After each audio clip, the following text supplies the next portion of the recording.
the petty king, the overseer of many things. Drake heard Kendrick Lamar say, hey, give me Tupac ring back, I might give you a little respect. He said, you know what? No. Not only am I not going to return the ring, I'm going to double down. So Drake posted this picture of Tupac's Death Row Records chain with the caption, Copenhagen Night 1, let's go. And as you can see, it is authentic. And you know what happened last time Kendrick Lamar was out in Copenhagen? Last time I was out in Copenhagen. Oh man, hold on. So it has been confirmed that Drake purchased Tupac's Death Row pendant. We confirmed Drake has purchased the piece from the collector Alexander Batar. Batar is a collector. He said items of such high historical significance are priceless. This is Alex Batar's Instagram page. If anybody's interested in seeing how all of this goes down, he posted up a flick with Drake, you feel me, to solidify the ties. As you can see, Drake will continue his pettiness. This is not over. Drake has always been a collector of these items. We all know he owns a bunch of Pharrell's old chains, and on the Meltdown track, which he featured on Travis Scott's Utopia album, he threatened to melt down the chains that he got from your bosses. And speaking to Pusha T and whatnot, you know, threatening to melt down whatchamacallit's chains. And now he is he owns the Death Row Records chain. We might see this in a music video off of a song coming off of Iceman. I would not be surprised or shocked. Yeah, man, the petty king, the overseer of many things. Drake is a really petty individual. If this honestly makes anybody feel away, I don't know. I couldn't tell you. But it is kind of funny. I'm not gonna hold you. How do you guys feel about this? Does this anger you? Let me know in the comments. Does this make you laugh? Let me know in the comments. Till next time, I'm out of here. You shit me. Name a bigger attention seeker than Drake. Don't worry, I will wait. Because he's doing everything he can to get Kendrick attention at this point. What is the purpose of you having Tupac's jewelry when Tupac estate don't even like you? But okay, you want to be disrespectful, you want attention, you're going to get it. You already got it. And this is the part that I love, when Drake trolls so much and then he gets exactly what he's asking for. Tupac was right about Snoop, and I ain't just saying that because of the Trump inauguration. There's plenty of other situations that have shown what type of character Snoop Dogg has. The first one I talk about is what Kendrick was rapping about on Whacked Out Murals, where Drake used his voice in an AI song and used Tupac's voice in the AI song. And what did Snoop Dogg do? Snoop Dogg posted it. Like, what are you doing, bruh? On top of that, he posted a story trying to make it out to be a joke, like it's funny.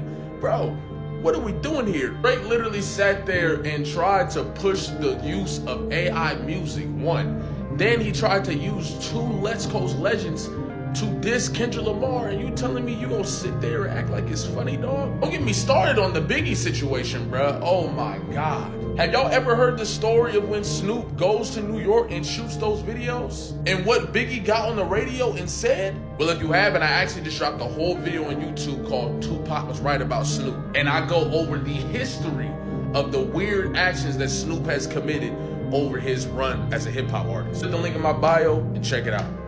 All I want to advise you, bro, is I saw on the back of the chain that says, All Eyes on Me 1996.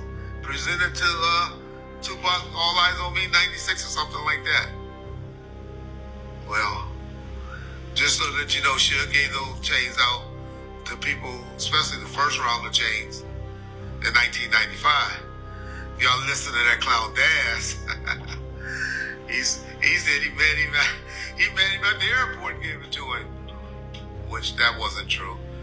The streets are now saying that the chain that Drake purchased from Alexander Batar is not Tupac's actual authentic Death Row Records chain. Now, over the last couple of hours, I've seen a bunch of posts where people have posted discrepancies between the two chains that we're seeing. As we can see here, Tupac's authentic initial chain, and then pictures of the chain that Drake purchased, and people saying that this chain is not real. You feel me? And then we had former executive and security for Death Row Records, Reggie Wright, who said that the chain that Drake says or purchased says 1996 on the back, but Pac got his chain back in 1995. More importantly, though, I just created a Discord server, so if you like talking about all this discourse regarding the Drake versus Kendrick, hip-hop in general, music, sports, all my TikTok lives and all that, make sure you join the Discord. Right now, we have categories like sports, music, sports betting, rap, R&B, NFL, NBA, rap beef, whatever y'all want to discuss, man. Make sure y'all join the Discord. It is linked in my bio, gang. Make sure you go join the Discord, linked in my bio. Is the chain fake? Is the chain real? Are you broke? Do you have money? I don't know. Let's talk about it. Let me know. Let me know how y'all feel about this in the comments. Till next time, I'm out of here, man. Make sure y'all subscribe or join the Discord. You shitting me? How did Drake get his hands on Tupac's Death Row pendant? Recently took to his Instagram to share photos of Tupac's Death Row Records pendant, and it says All Eyes on You 1996. Word on the street is that Drake copped this and put it in his collection. This is not surprising. Drake is very known for snatching up old chains of rappers and adding them to his collection. Here he is photo with a chain from Pharrell that's worth like $2.2 million.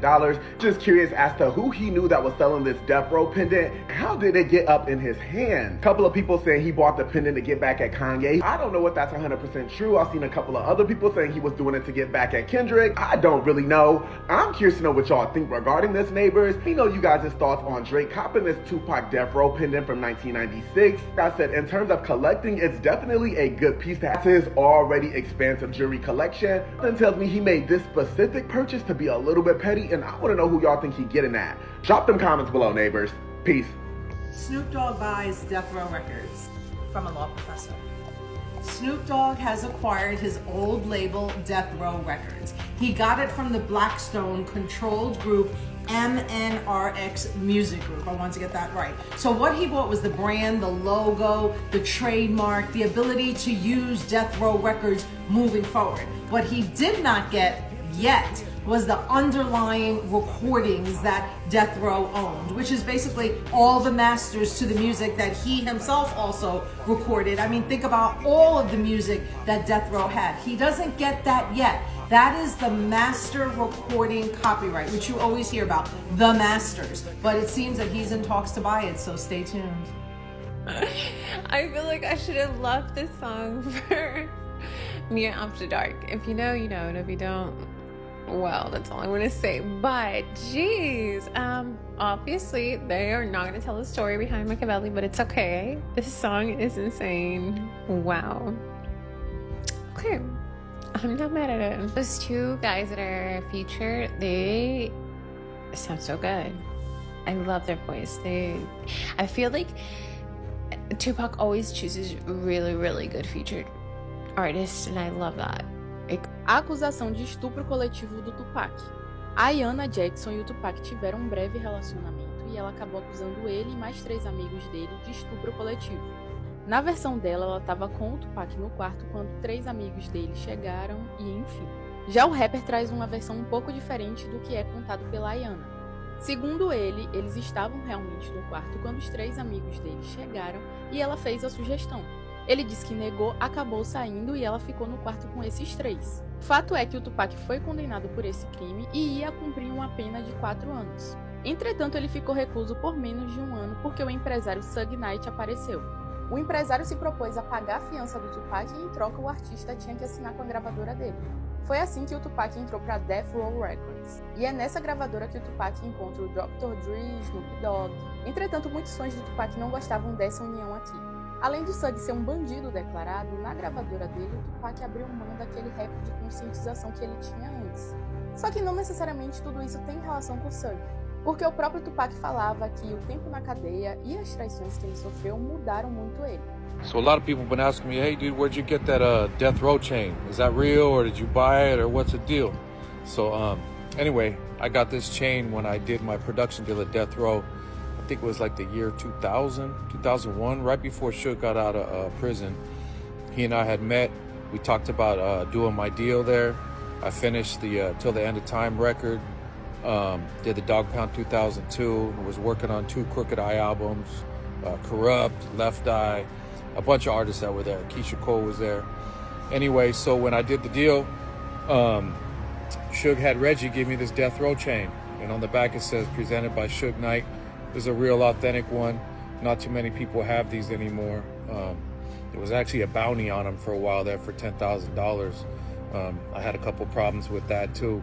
But anyway, I paid my dues and got this. It was given to me and I held on to it.